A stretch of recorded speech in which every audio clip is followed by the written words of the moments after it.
Halo Tadiers, selamat datang di Teras Digital Indonesia. Bersama saya Agus Salim, dan di video kali ini kita akan membahas tentang talent mapping. Apa itu talent mapping? Mengapa perlu dilakukan talent mapping? Ada beberapa hal yang akan saya sampaikan berkaitan dengan mengapa perlu dilakukan talent mapping. Yang pertama, era VUCA. Yang kedua, era Industri 4.0. Ketiga, era disruption. Yang selanjutnya, perbedaan generasi. Dan yang terakhir, pekerjaan dan skill yang dibutuhkan ke depannya. Tadayers, kita beranjak ke hal pertama, mengapa perlu dilakukan talent mapping? Yaitu kita sedang berada di era VUCA. Apa itu era VUCA? VUCA itu kepanjangan dari volatility atau tingkat derajat perubahan yang terjadi pada saat ini. Yang kedua, uncertainty, yaitu ketidakpastian masa kini. Yang ketiga, ambiguitas atau ketidakjelasan, kurangnya kejelasan atas peristiwa, atas makna dari suatu peristiwa.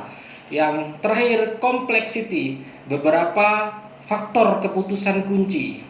Nah, Tadayers, berdasarkan penjelasan dari era VUCA tersebut, ada dua hal yang bisa kita ukur. Yang pertama, seberapa banyak yang kita ketahui tentang situasinya. Yang kedua, seberapa baik kita dapat memprediksi hasil dari tindakan kita.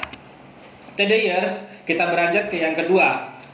Mengapa perlu dilakukan talent mapping? Yaitu kita sedang berada di industri 4.0. Nah, apa sih perbedaan industri 1.0, kemudian 2.0, 3.0, dan 4.0?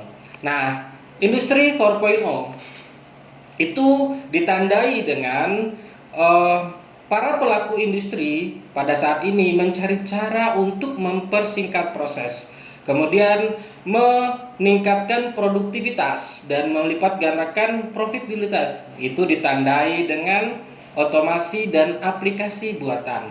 Nah, teman-teman juga pernah mendengar hadirnya artificial intelligence. Kemudian, apa bedanya dengan industri 3.0? Nah, ini terjadi pada tahun 1969.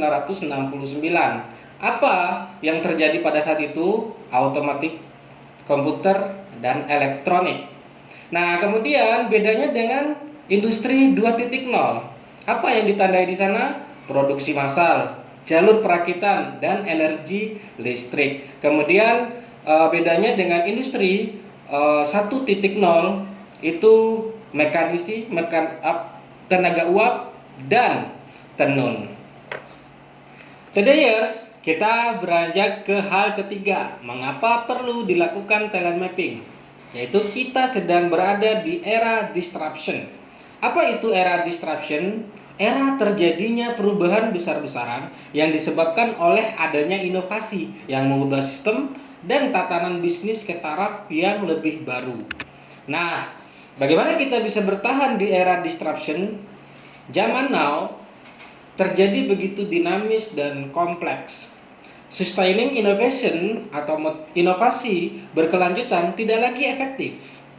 Nah, untuk bertahan kini yang dibutuhkan adalah disruption innovation. Apakah itu? Ialah inovasi yang tidak sekedar mengubah bentuk, ukuran, dan desain, melainkan inovasi menyeluruh, mengubah metode dan cara kerja. Orang-orang lama yang sudah nyaman dengan masa lalu pasti akan kaget dengan perubahan ini. Karenanya dibutuhkan kemampuan untuk melakukan self disruption. Todayers, kita beranjak ke hal keempat, mengapa perlu dilakukan talent mapping, yaitu perbedaan generasi. Todayers perlu tahu ada beberapa pembagian generasi. Yuk kita kupas tuntas. Yang pertama, maturis, generasi maturis itu lahir sebelum 1945. Apa sih tanda-tanda orang yang berada di generasi ini? Yang pertama, cara kerja. Cara kerja mereka meetingnya face to face. Yang kedua, kalau bekerja dengan orang lain itu formal letters. Kemudian populasi saat ini di dunia pekerjaan itu hanya 3% dari populasi. Kemudian pekerjaan mereka anggap sebagai bagian dari kehidupan. Generasi selanjutnya itu baby boomers. Baby boomers ini lahir 1945 sampai 1960. Apa tandanya? Nah, saat ini mereka hanya 33% dari total populasi yang bekerja. Kemudian ketika bekerja face to face meeting dan terkadang online. Kemudian mereka anggap pekerjaan itu adalah karir. Kemudian lanjut ke generasi selanjutnya, yaitu generasi X. Lahir dari tahun 1961 ke 1980. Apa tanda mereka? Personal computers. Kemudian mereka anggap pekerjaan itu sebagai keseimbangan antara hidup dan pekerjaannya. Kemudian kalau bekerja itu emails dan text message. Nah, saat ini mereka populasinya 35%. Kemudian generasi Y lahir dari tahun 1981 sampai 1995. Apa tandanya? Nah, text or social media. Saat ini hanya 29%. Kadang-kadang mereka bekerja online dan mobile. Nah, cirinya mereka yang paling penting adalah kebebasan dan fleksibel. Nah, generasi selanjutnya generasi Z. Nah, ini mereka lahir after 1995 atau generasi milenial.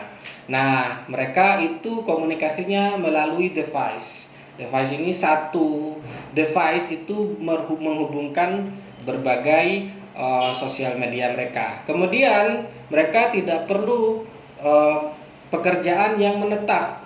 Mereka hanya part job, magang, dan itu sering pindah-pindah. Kemudian kalau bekerja FaceTime itu antara diri dengan orang lain itu cukup melalui online saja. Kemudian mereka yang sangat mereka butuhkan itu keamanan dan stabilitas. Nah, TDers, sekarang teman-teman berada di kelompok mana nih? Generasi mana? Yuk komen di bawah. Nah, TDers, kita beranjak ke hal yang kelima. Mengapa perlu dilakukan talent mapping? Yaitu pekerjaan atau skill yang dibutuhkan ke depannya. Nah, TDers, saya sedikit meneliti nih. Ada banyak sekali jenis pekerjaan dan skill yang dibutuhkan. Saya rangkum menjadi 5 pekerjaan. Yang pertama, product marketing. Yang kedua, digital marketing. Yang ketiga, software development, life cycle, business management, human computer interaction. Nah, untuk mendapatkan pekerjaan itu diperlukan skill. Yang pertama, analytical thinking dan innovation. Yang kedua, active learning dan learning innovation. Kemudian yang ketiga, complex problem solving. Yang keempat, analytical thinking dan analisis. Kemudian creativity, original dan inisiatif.